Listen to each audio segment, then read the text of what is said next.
आज साथियों आइए फिर दिन की शुरुआत करते हैं वही एक कहानी के साथ में। हमें में कभी भी लालच, आलस बिल्कुल भी नहीं करना चाहिए। हमेशा स्वावलंबी बनना चाहिए। आइए कहानी के माध्यम से समझते हैं। एक बार क्या था साथियों, एक किसान थे। किसान, उन्होंने बढ़िया तरीके से खेती की, फसल बोई। फसल बोलने के बाद में तो वहां पर जैसे उन्होंने क्या कहते साथियों, फसल थोड़ी थोड़ी सी बड़ी हो गई तो वहां पर एक गौरैया थी। और उसने क्या किया, अपना एक घोंसला वहां पर रख लिया, अपना घर बना लिया। समय थोड़ा सा निकला, फसल बड़ी हुई। और समय निकला, फसल और बड़ी हुई, पक गई फसल। तो जो गौरैया थी उसने जो अपना घोंसला वहां रखा था, उसके उसने क्या हुआ, 2 अंडे दिए। अब इसके बाद में उनमें से बच्चे भी हो गए 2।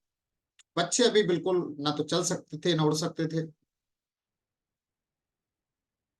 तो अब वो गौरैया क्या करती थी, दिन भर जाना, और जाने के बाद में वहां से दाना पानी लेके आना, और लाने के बाद में बच्चों को चुगाना। ये रूटीन था। उधर में फसल एकदम पककर तैयार थी। एक दिन क्या हुआ, वो गौरैया जैसे वापस लौट के आई तो बच्चे बहुत डरे हुए थे। और बच्चे डरे हुए थे। गौरैया ने पूछा, क्या हुआ, इतने डरावने क्यों हो, क्या बात है। तो साथियों, वो गौरैया के बच्चों ने बताया कि माँ, आज किसान आया था। अच्छा फिर, और वो ये बोल रहा था कि अब तो फसल पक गई है, मैं कल अपने बेटे को भेजूंगा और इस फसल को कटवा दूंगा।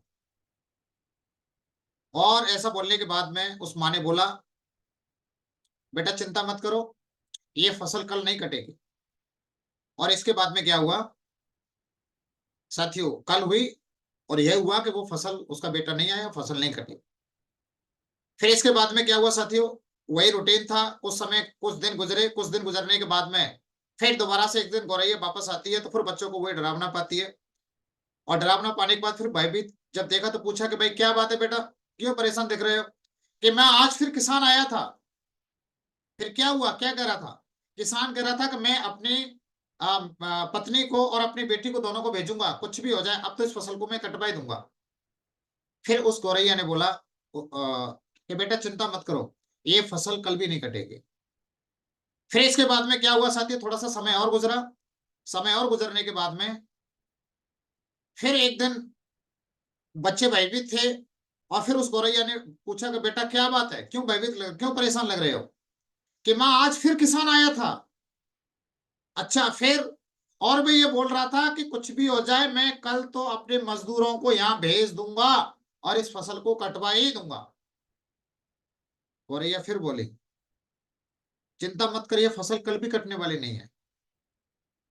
साथियों थोड़ा सा वक्त और गुजरा, और थोड़ा सा वक्त गुजरने के बाद में फिर एक दिन गौरैया आती है और बच्चों को भयभीत पाती है। और भयभीत पाने के बाद में फिर इस बार उस गौरैया ने पूछा कि अब क्या हुआ, क्यों परेशान दिख रहे हो। बोला, माँ आज फिर किसान आया था। फिर, और आज वो इस बात को बोल रहा था कि मैं बहुत दूसरों के भरोसे रह लिया, अब तक मेरी फसल कटे नहीं है, लेकिन मैं कल स्वयं आऊंगा और आके इस फसल को काट दूंगा। और वैसे मैं परेशान होने की तो जरूरत नहीं है, ये किसान सिर्फ कहता ही कहता है, आता तो कोई है नहीं। तो माँ फसल तो कटने वाली नहीं है, ये बच्चे बोल रहे थे माँ से। लेकिन इतना सुनने के बाद में साथियों, वो जो गौरैया थी एकदम से परेशान हो जाती है। और परेशान होने के बाद में बच्चों से बोलती है, बेटा हमको ये स्थान अभी छोड़ना पड़ेगा, ये जगह हमें अभी छोड़ने पड़ेगी। वो बच्चे बोले, माँ क्यों, ये फसल के कटेगी थोड़ी। कि नहीं बेटा, ये फसल 100% अब कटेगी। क्यों, कि अब तक वो किसान था, वो हमेशा दूसरों के ऊपर डिपेंड था। अब तक वो किसान हमेशा दूसरों के ऊपर डिपेंड था, लेकिन अब वो दूसरों के ऊपर डिपेंड नहीं, अब उसने स्वयं जिम्मेदारी ली है। और अब हर हाल में ये फसल कट के रहेगी, इसीलिए हमें इस स्थान को अब छोड़ देना चाहिए। साथियों कहानी छोटी सी बहुत जरूर है, लेकिन इसका मैसेज बहुत बड़ा है।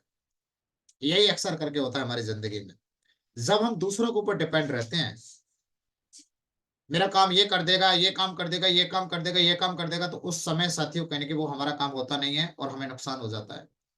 इस व्यवसाय के अंदर भी हम आने के बाद में हम डिपेंड रहते हैं, मेरा ये काम कर देगा, ये मेरा प्लान दे देगा, ये मेरा फॉलोअप कर देगा, ये कर देगा, ये हमेशा जब हम दूसरों पर डिपेंड रहते हैं, जब हम दूसरों पर डिपेंड रहते हैं तो साथियों हमारा काम वहां उतना नहीं होता, उस प्रकार का नहीं होता जिस प्रकार की हम उम्मीद करते हैं।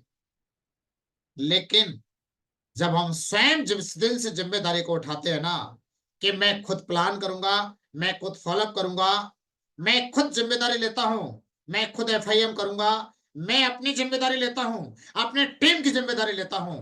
और जिस वक्त व्यक्ति जिम्मेदारी लेना शुरू कर देता है, उस समय से ही आपके काम की शुरुआत हो जाती है, और फिर साथियों वहां 100% आप सफलता को प्राप्त करते हैं, जिस समय आप स्वयं जिम्मेदारी लेते हैं। लेकिन जब आप दूसरों के ऊपर डिपेंड रहते हैं, ये कर देगा, ये कर देगा, ये कर देगा, वो कर देगा, तो साथियों वहां उस हिसाब से रिजल्ट नहीं आते जिस हिसाब से आपको रिजल्ट चाहिए।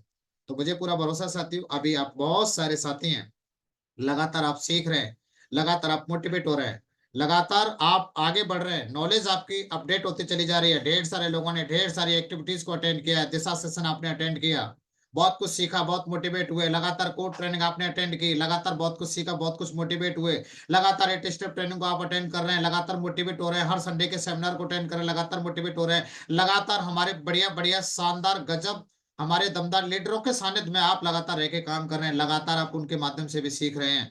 और साथियों बस इतना सीखने के बाद में बस आपको बस अपना खुद का इंजन चालू करना है, फिर देखिए आपके काम की शुरुआत। यदि आप अब तक आपका लेवल ब्रॉन्ज बने हैं, तो मैं गारंटी के साथ कह सकता हूँ जिम्मेदारी लेने की शुरुआत कर दो, बहुत जल्दी सिल्वर बनेंगे, सिल्वर है बहुत जल्दी आपका लेवल अपडेट होगा, आप प्लेटिनम बनेंगे, गोल्ड बनेंगे, पर्ल बनेंगे, कोरल बनेंगे, टोपाज बनेंगे, एमरल्ड बनेंगे, रूबी बनेंगे, बहुत जल्द आप डायमंड बनेंगे। बस दमदारी के साथ शुरुआत करनी है। तो बहुत बहुत धन्यवाद साथियों, आज की कहानी के माध्यम से आपने सीखा, ये मैसेज लगा, और मुझे पूरा भरोसा है कि आप पूरी जिम्मेदारी के साथ काम करोगे, आलस को बिल्कुल त्यागोगे, और हमेशा अपना काम खुद करने की शुरुआत करोगे। बहुत बहुत धन्यवाद, बहुत बहुत धन्यवाद, बहुत बहुत धन्यवाद साथियों, और हम मिलेंगे फिर कल सुबह एक नई कहानी के साथ। तब तक के लिए thank you, wish you all the best, have a nice day and go triple diamond.